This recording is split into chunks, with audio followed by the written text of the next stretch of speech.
Want to know an easy farm route for the upcoming Midyear Mayhem event? Keep watching. Hi folks, welcome to Revision. Today I'm going to show you an easy solo farm for the Midyear Mayhem event that's coming up. Every time you do a Cyrodiil town quest during Midyear Mayhem, you will get a yellow box. That yellow box contains all kinds of good items. It can contain motifs for Cyrodiil alliances. It can contain Hajikeo runestones and also other valuable items as well. Now, for this farm, it's best if you have a Nightblade or a Super Tank work with. It just makes it easier so you don't get ganked. But you could pretty much use any character that you want to use for this event. The trick, however, is to not farm this event during prime hour. Because during prime hour, when the server population is at its highest peak, that's when you're going to get a lot of people trying to gank you or fight you when you're in these respective Cyrodiil towns. So when you're doing this event, if you're able to avoid prime hour, definitely do so. Now, the good news is that during this event, they will have multiple maps.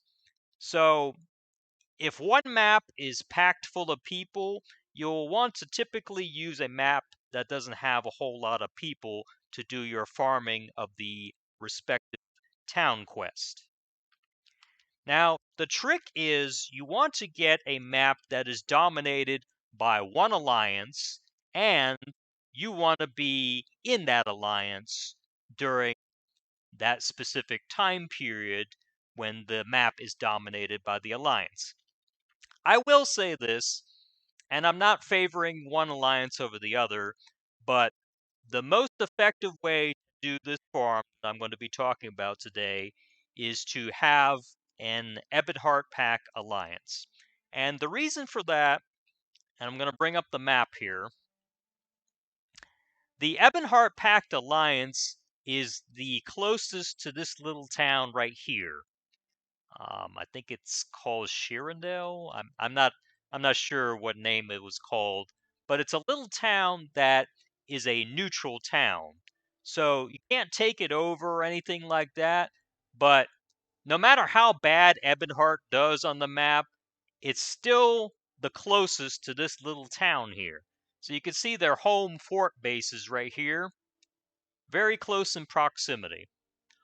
Also, another thing, when Ebonheart has the map, you're going to be farming 3 towns doing this farm route.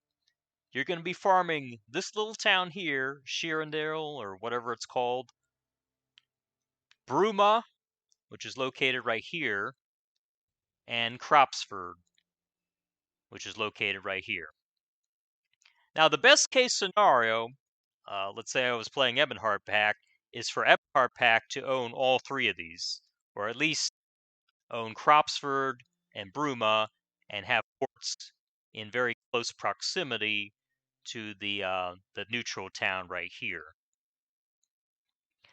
Now, when you're farming those 3 specific towns, I think when you total up all the quests between the 3 of those towns, I think you get like something like 27 quests out of it.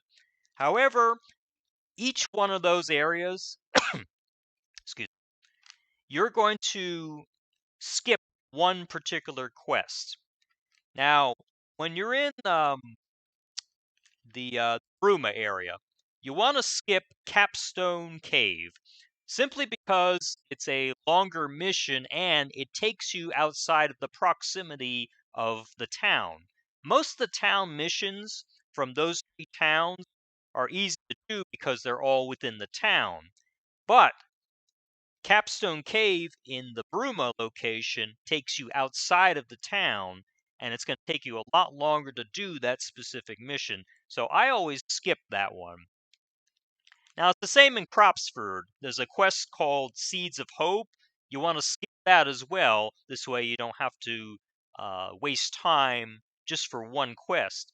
I mean, you figure if you try to do that one quest, hope it'll take you like 5-10 minutes, and in that same time, you could do the other quest in that same town and do them a lot faster. And so you could complete 2 or 3 quests while you're trying to figure out how to complete Seeds of Hope or that one specific quest.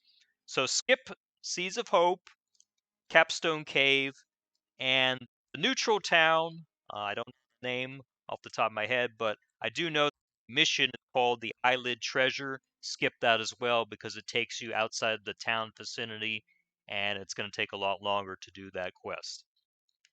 So all in all, there's about 24 quests if you remove those 3 respective quests that I talked about. And if you do this right, during the right time of the day and your alliance dominates things, you can do all 24 of those quests within an hour.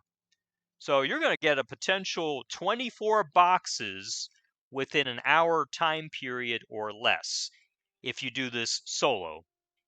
And I say doing this solo because this whole farm is not based on being helped by anyone.